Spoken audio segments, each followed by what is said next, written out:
Hello students, welcome to EPG Pathshala. I am Dr. Munira Hussain from Mata Jijabai Government Girls PG College, Indore.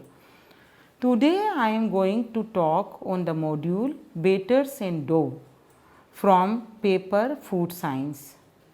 Dear students, everybody takes food to live, to grow, to be healthy as well as to enjoy, to celebrate and express different emotions through different types of foods and recipes. I am sure everybody of us have tasted different kinds of foods, right from very soft to too hard, slimy, sticky, crunchy, mealy, crispy, etc. etc. As you all know that in food preparations we need different kinds of mixtures. Every recipe is a combination of different ingredients. Some of these ingredients are solid, some are liquid or gases. To mix them properly and to form a proper mixture is a first and foremost important step behind the success of every food preparation. Through this module, we will explore the scientific principles of making dough and batter. This module will let you know about the basics of batters and doughs. It will help to identify the differences between batters and doughs and make you understand their different types and learn about the basic process of making batters and dough. Students, now I shall make you understand that in food preparation we need different mixtures of food. Normally, to get a homogeneous mixture we have to use liquids to accumulate dry ingredients in one mixture. Batter is a mixture of flour and liquid mixed in such combination that the resulting mixture is so thin that can be beaten. When the mixture is so thick that it cannot be beaten but made smooth by kneading, it is called dough. Dough is a thick flexible matter made of mixing flour with other ingredients such as water, eggs or any fat that is made into a specific form and then baked. While batter is a beaten mixture of flour and liquid, generally egg and milk are used for baking pancakes, cake or puddings or to coat food like fish, meat, balls prior to frying, or batter can be wrapped on the outer face of a built wall. Dear students, now I will discuss the basic ingredients of the batters and dough, which are normally flour, liquid and leavening agent. Fats or shortenings, eggs, sugar and salt are not essential, but they give to flavor and texture. Light breads can be made from wheat flour because it contains definite elements which when moistened form a sticky elastic substance called gluten. I suppose you definitely know gluten.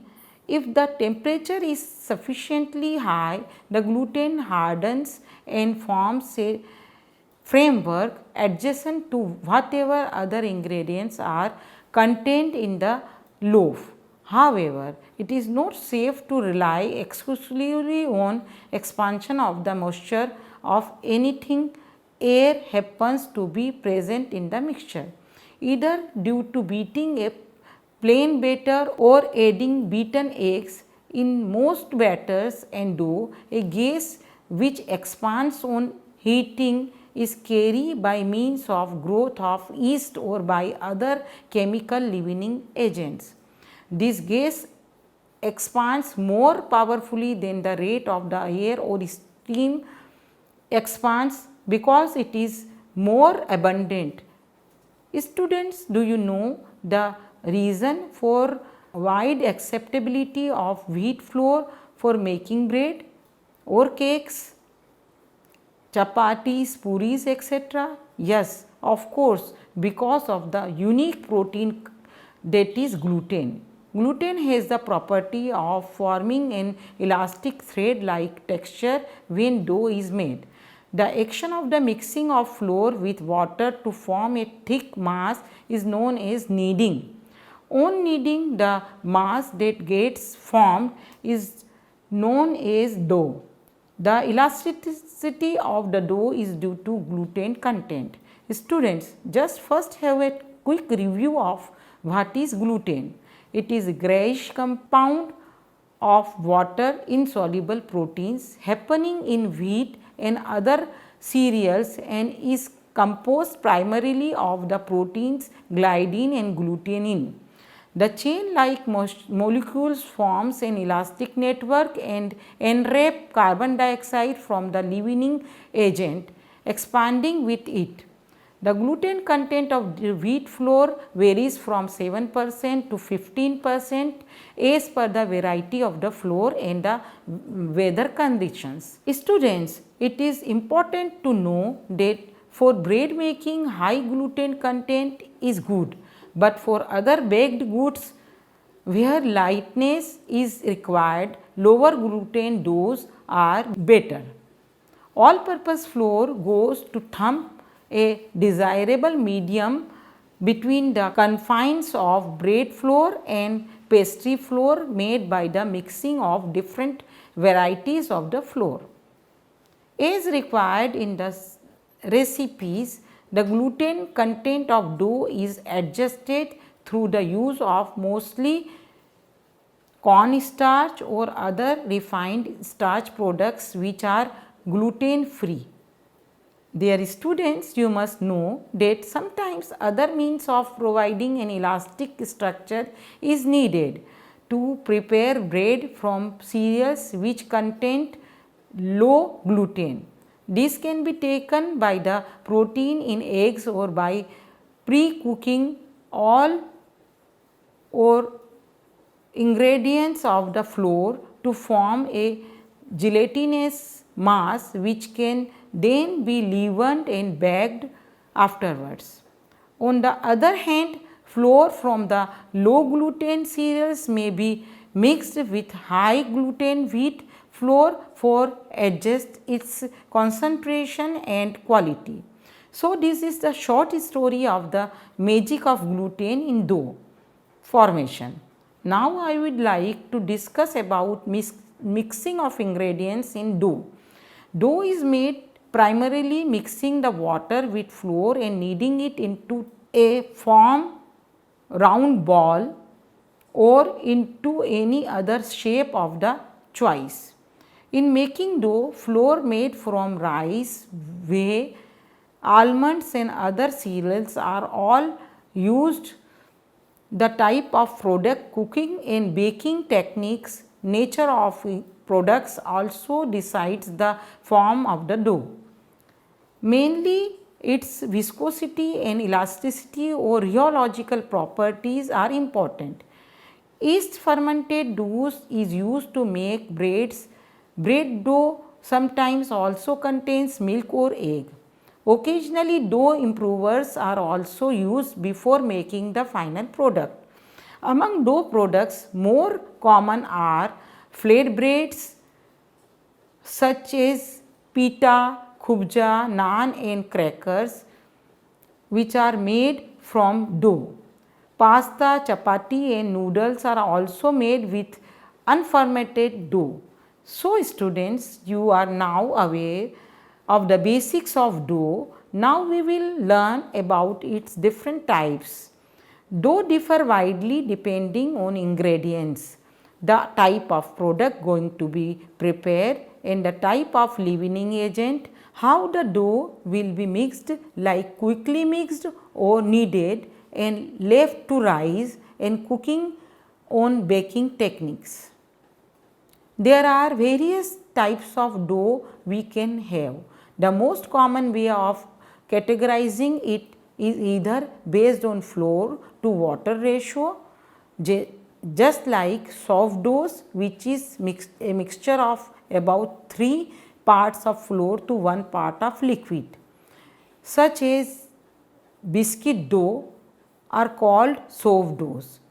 Stiff doughs, as the name suggests, that is comparatively tighter as contains more flour to water ratio.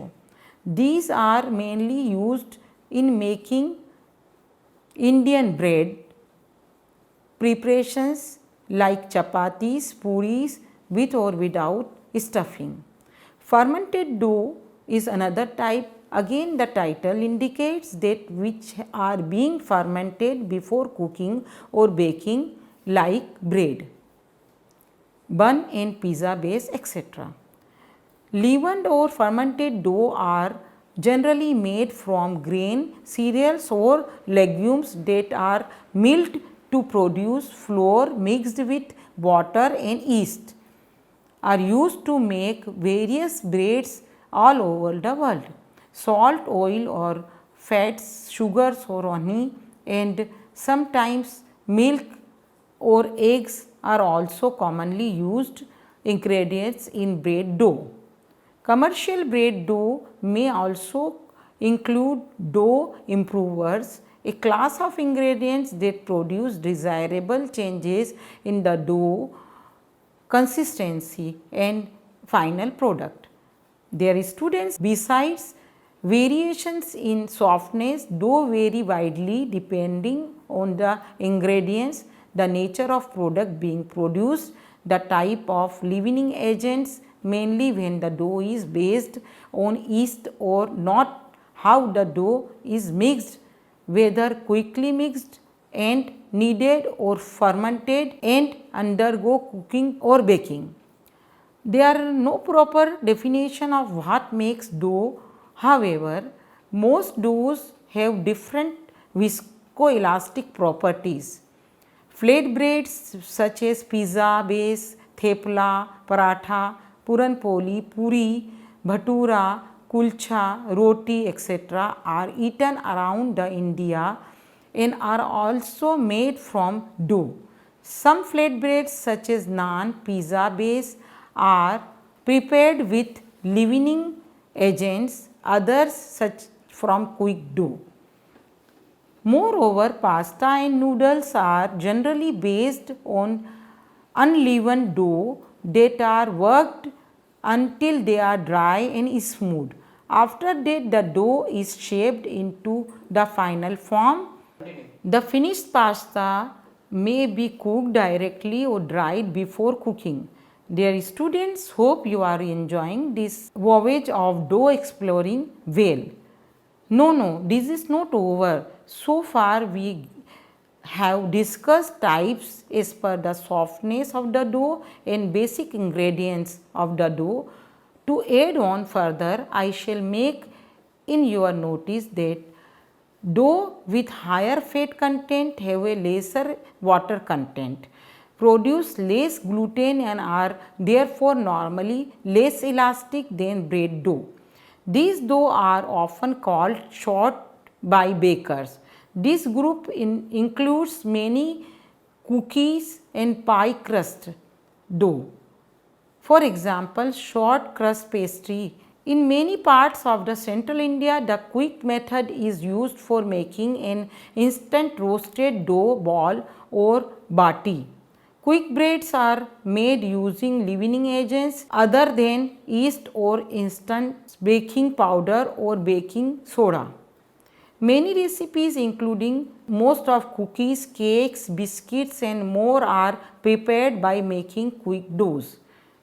Dear students, now we go through the methods of the dough preparations. There are various methods used in producing different types of doughs. To make leavened dough breads, dough is mixed, kneaded and left to rise. Time and temperature are of great importance for this process as they affect the final product. While unleavened or unfermented dough products like chapatis, noodles, pasta, etc., the dough are prepared and used directly for the product making. Any type of dough preparation is start with mixing ingredients.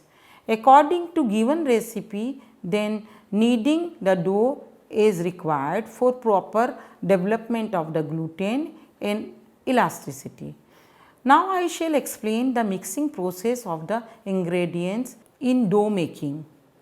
The first stage is dough making is mixing. During the mixing, the development of the dough and the temperature of the dough both affects the quality of the final product. In either of them or both of them are not spot on the processing and the product quality will suffer. It cannot be stressed out that the mixing is the most important stage of the whole process. If it is done wrongly, there is no possibility to be corrected later and will produce many faults in the finished product. Mixing is the only discontinuous step in an otherwise continuous process of dough making. Therefore, a disciplined method of mixing is required. Though it is not easy to repeat same process for 12 to 15 minutes exactly in similar manner, however, it is necessary and of the utmost importance to have a uniform mixing process. To get a quality of product must also be noted that the fact that repeating over and over again the same process is really a challenge. Another aspect of mixing process is certainly that all ingredients must be properly weighed and that all ingredients should be added to the dough at right time. Easy method to check whether there is yeast in the dough is to put a little piece of dough in lukewarm water. After a while, it starts floating due to carbon dioxide, which changes the specific weight of the dough and makes it lighter to float in the water. To check presence of salt in the dough, one can taste a little piece of the dough to find the salt is there. It must also be checked that the yeast does not come in direct contact with the sugar and especially with the salt. Because of the hygroscopic nature, salt starts to suck water out of the yeast cell due to osmotic pressure, and the yeast will dehydrates like a process that can be compared with a grape becoming a resin. This can be well understood when some salt added in yeast powder, the salt starts to dissolve and that the mixtures become liquefies. Dear students, first of all, the most characteristics of the final product are assured directly or indirectly during the mixing stage. In the measurement of the ingredients went wrong, the bread develops faults depending on the ingredients which was weighed wrongly. If the temperature is wrong, the fermentation rate will be faster or slower and that will influence the color of the crust and the volume of the bread. If the mixing time is not correspondent, the texture and the grain of the crumb will suffer. So, students, if you went through properly along the mixing process, the mixing of the dough will brings forth uniformly incorporation of all ingredients. It hydrates the flour and other dry ingredients and develop the gluten, because to develop the gluten one has to put in energy and mix the water and the flour well. Whatever type of mixture is used, remember that the main aim is always the same, that is developing the gluten so to have capability of maximum gas retention, but also that the type of mixture will influence together with other mechanical actions the dough undergoes during rounding and molding, so to have final structure of the crumb. Of course, doughs can also be mixed by hand. Now we shall discuss the second step of the dough making, that is kneading. Kneading is the process of manipulating with the dough to develop the elasticity of the gluten. Traditionally, this is done by hand, but it can also be done with an electric mixture containing with a dough hook. The method of mixing ingredients affects the final product.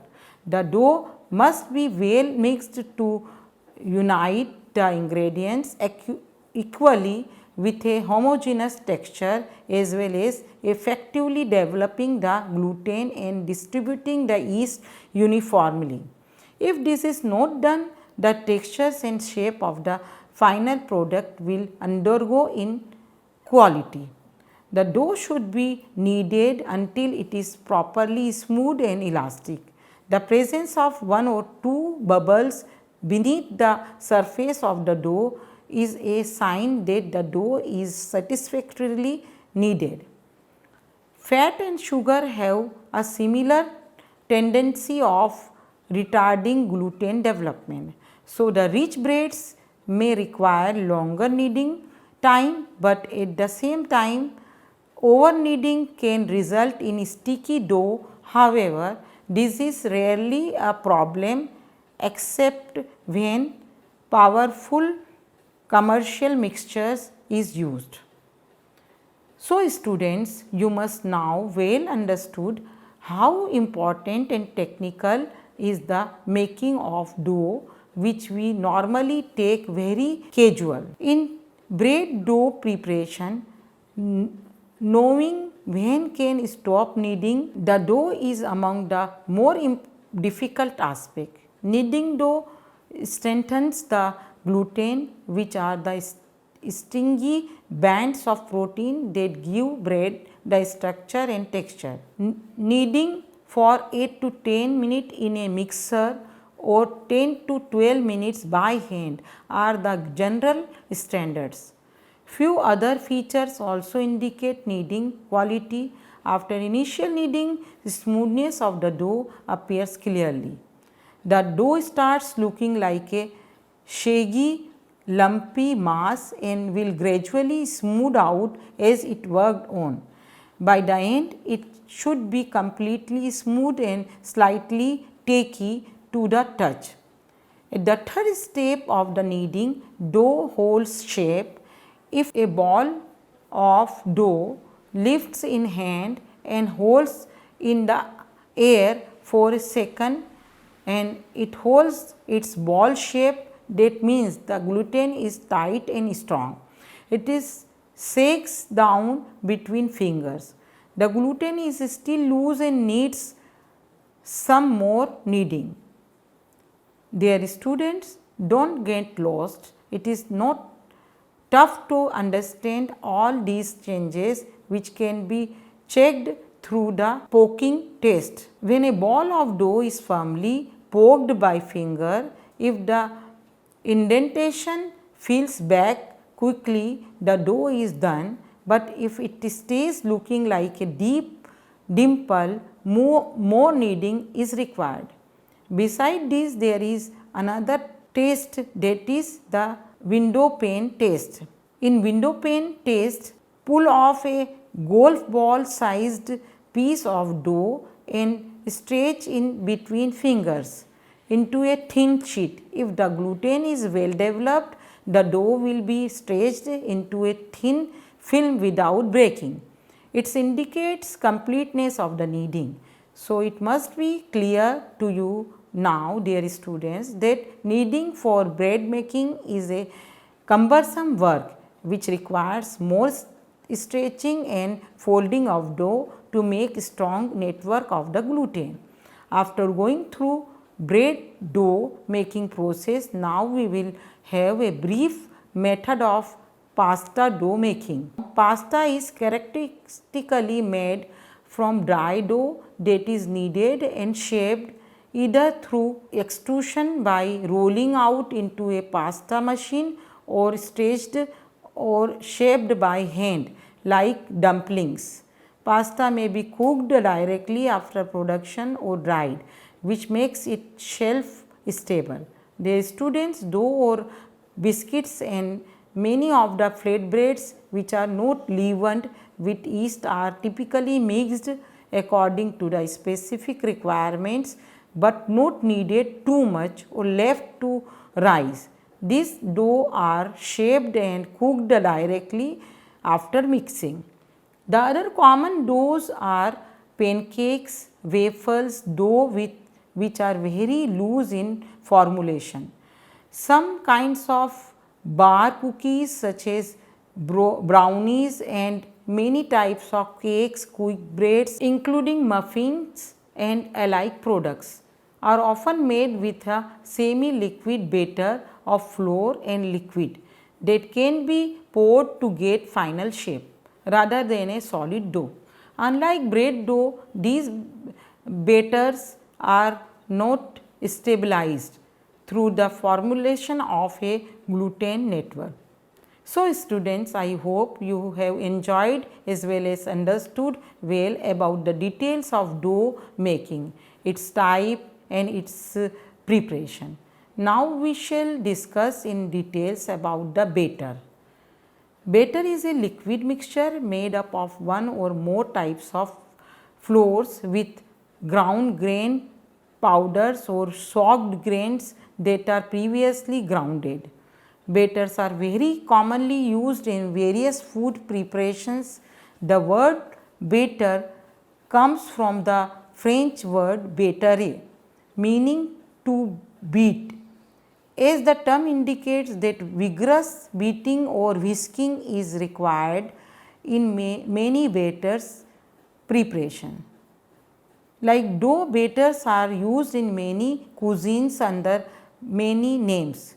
The mouth-watering pakoda in India, spoon is bread in USA, tempura in Japan and many other examples are all types of batters. All batters work alike by forming a crisp shell around the food which prevents scorching and retains flavor and juices of the inside matter.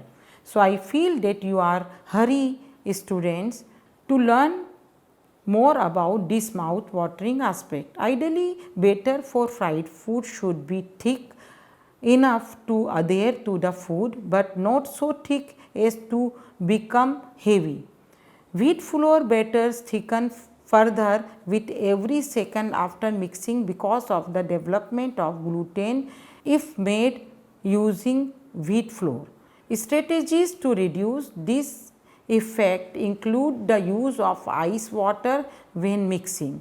The part of alcohol which does not mix with the flour to create gluten and produce it at the last possible moment before use. The cake batter made of flour, egg, milk and water is also used in making or to apply as a coating food before they are fried. In addition, pakoras are made by coating vegetables like potato slices or onion slices into a batter made of gram flour besan powder in water. A paste of besan batter with yogurt is used in the Indian subcontinent as a pack for glowing skin. The consistency of batter is so thin that it can be poured from a pan to another. To make a batter, one can use a blender. Batter is normally poured into the hot oil to make fried recipes. Similarly, a lot of recipes can be made by cooking the droppings in a microwave oven. While making omelets, batter is necessarily made beating ingredients with hand or by mixing in a blender. In Indian cuisine, especially in South India, dosa and idli are two main dishes that are prepared by dropping batters on a hot plate, tawa, for preparing the delicious dosa or keeping ingredients either steamer or microwave to make idlis. Now we shall discuss different types of batters that are basically classified on the basis of their consistency. Pour batters, it is a mixture of about equal portions of flour and liquid, such as those used in making popovers and pancakes. Pour batters are so thin that they can be poured from one pan to other, so are called pour batters. Drop batters, it is a mixture of about 2 parts of flour to 1 part of liquid. This type of batter is used for making muffins and cakes as they are dropped from a spoon. There is another type of batter, that is beer batter. It is a favorable ingredient in batters used to coat foods for frying.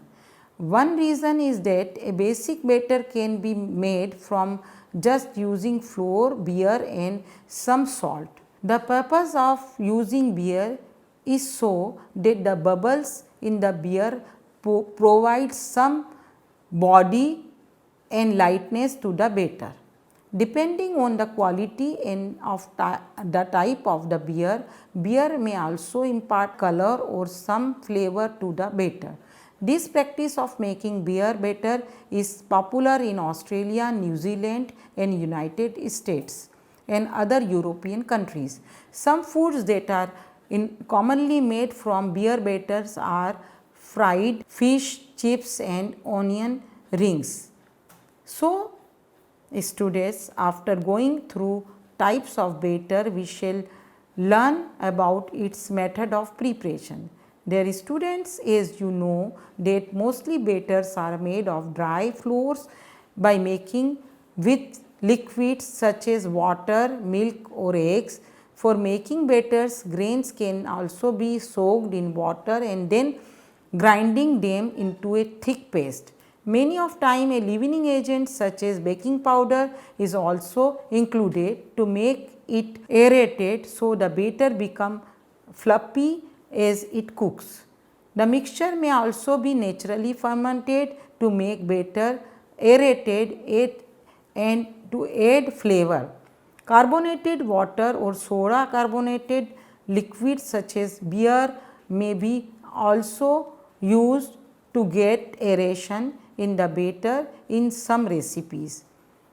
Ice cream preparations by liquid mixture of milk, sugar and other flavorings and thickening agents churned and frozen is also referred as batter.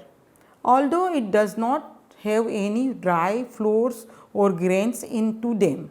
So, students, it is not very hard or fast to choose dry and liquid ingredients in batters. You can use numerous variations and explore more and more combinations if you understand the nature and taste of ingredients well.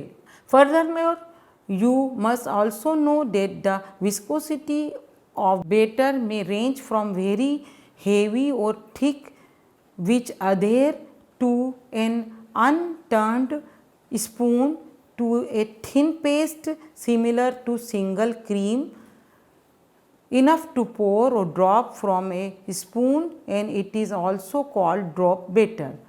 In order to cook the ingredients, heat is applied to the batter often by frying, baking or steaming, and the batter gets sets into a solid mass. The taste of the batters may be sweet or savory, frequently with either sugar or salt being added. Much other flavoring such as herbs, spices, fruits or vegetables may also be added to the mixture as per the recipe. So, students, this all ends this module which came so fast I surprised. Let us have a quick review that batters and doughs are stages in food preparations and both tend to yield tasty food. To sum up, batters refers to more liquid concentrations and dough for more solid mixtures. There are symbolically referred to certain dishes like For cookies and pie crust mixtures, the term dough is used, whereas cakes are made from batter. In cooking science, both are frequently used and also replace each other as per the need of the single recipe by experienced cooks to culinary purpose. So, enjoy fresh breads in summers, pakoras in monsoon and jalebis in winter by remembering how they are made perfectly by mixing their ingredients into batters and doughs always.